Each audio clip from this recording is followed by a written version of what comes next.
this video, I'm going to compare the new Dodge Hornet to the new Honda CR-V. It's pretty interesting to see, specifically the Dodge Hornet, since it's based on the Alfa Romeo Tonale, but the pricing is very different from the Tonale, even though they have the same powertrain. So we're going to have a look at the some spec and tech here, and then of course jump into Photoshop, have a look at the design, compare the Hornet to the CR-V, the lines, the line for proportions. Does the Hornet really look like a Dodge, or is it too much Italian styling in there? And then I'm gonna let you know which one I would buy based on what we go through in this video. So both the CR-V and the Hornet start at around $29,500. Yes, you can get the CR-V for $28,500 with front-wheel drive, but why not add $1,000 and you get the all-wheel drive version? Now the Hornet only comes as an all-wheel drive, but if you want all-wheel drive on these models, the base model for that is $29,500. Now think about this.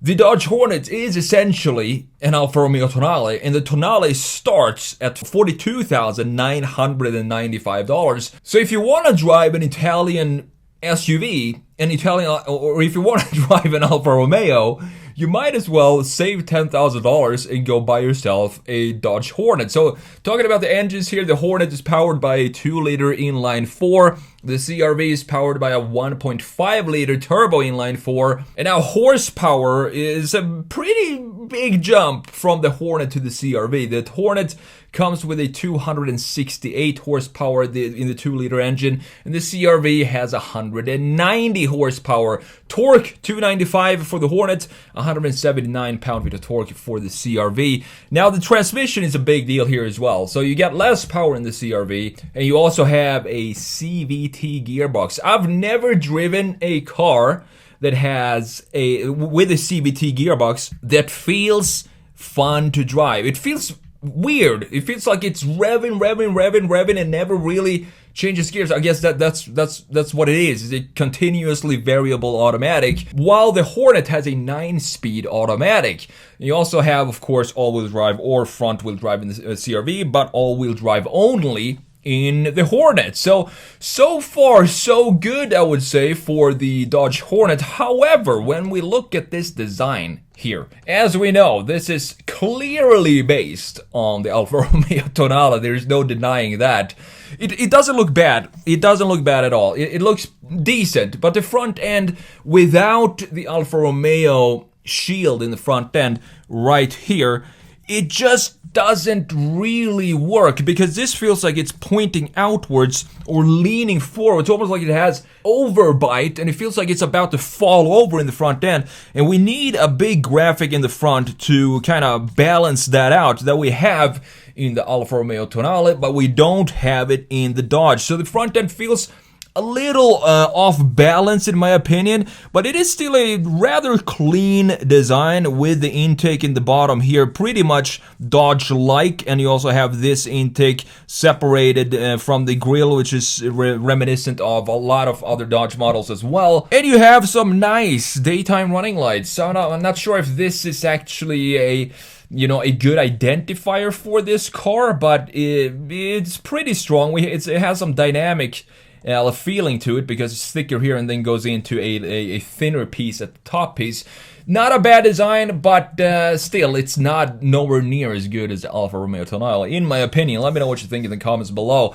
Looking at the new CR-V, this cleaned up very well from the previous CR-V, which looked a little over-stylized. Here, it looks like it grown up and got a lot more serious in the front end. We have very chiseled corners, so there's not a lot of curvature in the front end. And honestly, I think this overall, the CR-V feels more American in its styling than the Hornet, and it kind of makes sense, since the Hornet is an Italian styling. It's nothing to do with Dodge, really. So looking at the side view here, and I think this further hammers in the point that the CR-V, with these sharp lines, shoulder line right here, and the sharp corners and angles for the taillight and the headlights as well, and then you have a very simplistic styling in the middle of the body right here, as you can see, and the shoulder line in combination with the sharp greenhouse. It looks a lot more American than the Dodge Hornet. So if we pop in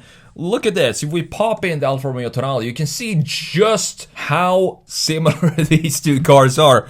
They're pretty much the exact same car, with the difference of having, of course, the rounded, the Swiss cheese wheels, typical Alfa Romeo styling in the wheels, and then you have, of course, different taillights. I mean, the internals of the taillights are different, and the internals of the headlights are different between the two models, but the assembly itself is exactly the same in both of these models. The rear end, which we're gonna have a look at in just a second, they really didn't put a lot of effort into separating this Hornet from the Alfa Romeo, nowhere near as much as they did in the front view right here to create a new identity for the Alfa Romeo Tonale. So let's have a look at the tail, the rear view here. This looks pretty much exactly like the Tonale, with the exception of now we have a light bar that is continuous all across here, and you have a Dodge logo in the center that is illuminated, and instead of having the Alfa Romeo's 3 designs like this,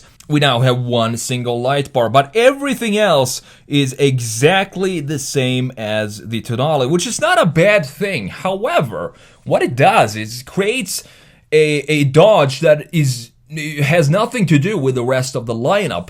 But I think it's still a good idea to do that for Dodge, because you get so much performance for your money. Specifically, if you compare it with the starting price of $43,000 for the Tonale and the $29,500 starting price for the Hornet with the exact same powertrain, I think it's a good deal. Looking at the tail rear end of the CRV, very clean. This definitely looks kind of Volvo XC60 inspired with these tail lights, but that's either not a bad thing, because that's one of the best looking SUVs out there. Then we have the sharp shoulder line and a very simplistic design for the lower part of the diffuser. However, this has some additional Honda accessories added to it. You can see that these golden wheels, these are not standard, and then you have these fenders right here, wheel fenders, or I don't know if this makes the car wider, but it makes it look a lot rugged, and I think it's a cool graphic to add onto this in addition to this sticker or whatever this logo is right here. Now, last but not least, let's have a look at the interior, and then I'm gonna let you know which one of these I would personally buy. So if I were to ask you this, look at these interiors, and you have a 500-mile road trip ahead of you. Which of these would you rather spend those 500 miles in? I think both of these, it's very hard for me to make a decision on that question, because I think both look super cozy, both have a nice housing for the gauge cluster, all digital here as well. And you also have the housing here. Honda really stepped it up with their interior design, specifically in the horizontal format, having this line that kind of goes in every single new Honda, having that texture that goes from one end to the other, while the Hornet, that was about to say Tonale up here, has very Italian styling, as you can see, more rounded corners and more soft edges, which still looks pretty good. However, this integration is absolutely horrible. Just look at the cut in the dash right here to just fit an iPad on the dash. This is one of the worst integrations of an infotainment screen I've seen so far, because this just clashes way too hard into this side of the screen here. But I guess I'm gonna let that slide, because we have a housing for the gauge cluster. And I also like the steering wheel, looks very sporty, and the red stitching adds some additional sportiness to this car. So which one of these would I personally buy? Well, it's a pretty easy choice, I would say, because I like the larger engine, 2-liter engine in the Hornet, and I also like that you got a lot more power in the Hornet, and you get the same performance that you get in the Alfa Romeo Tonale for $10,000 less, and all Hornets come as all-wheel drive. So for me, it would feel a little weird sitting in a Dodge and knowing that I'm actually touching Alfa Romeo parts all over the interior and also the exterior. But for me, in this case, I'm gonna go with the Dodge Hornet.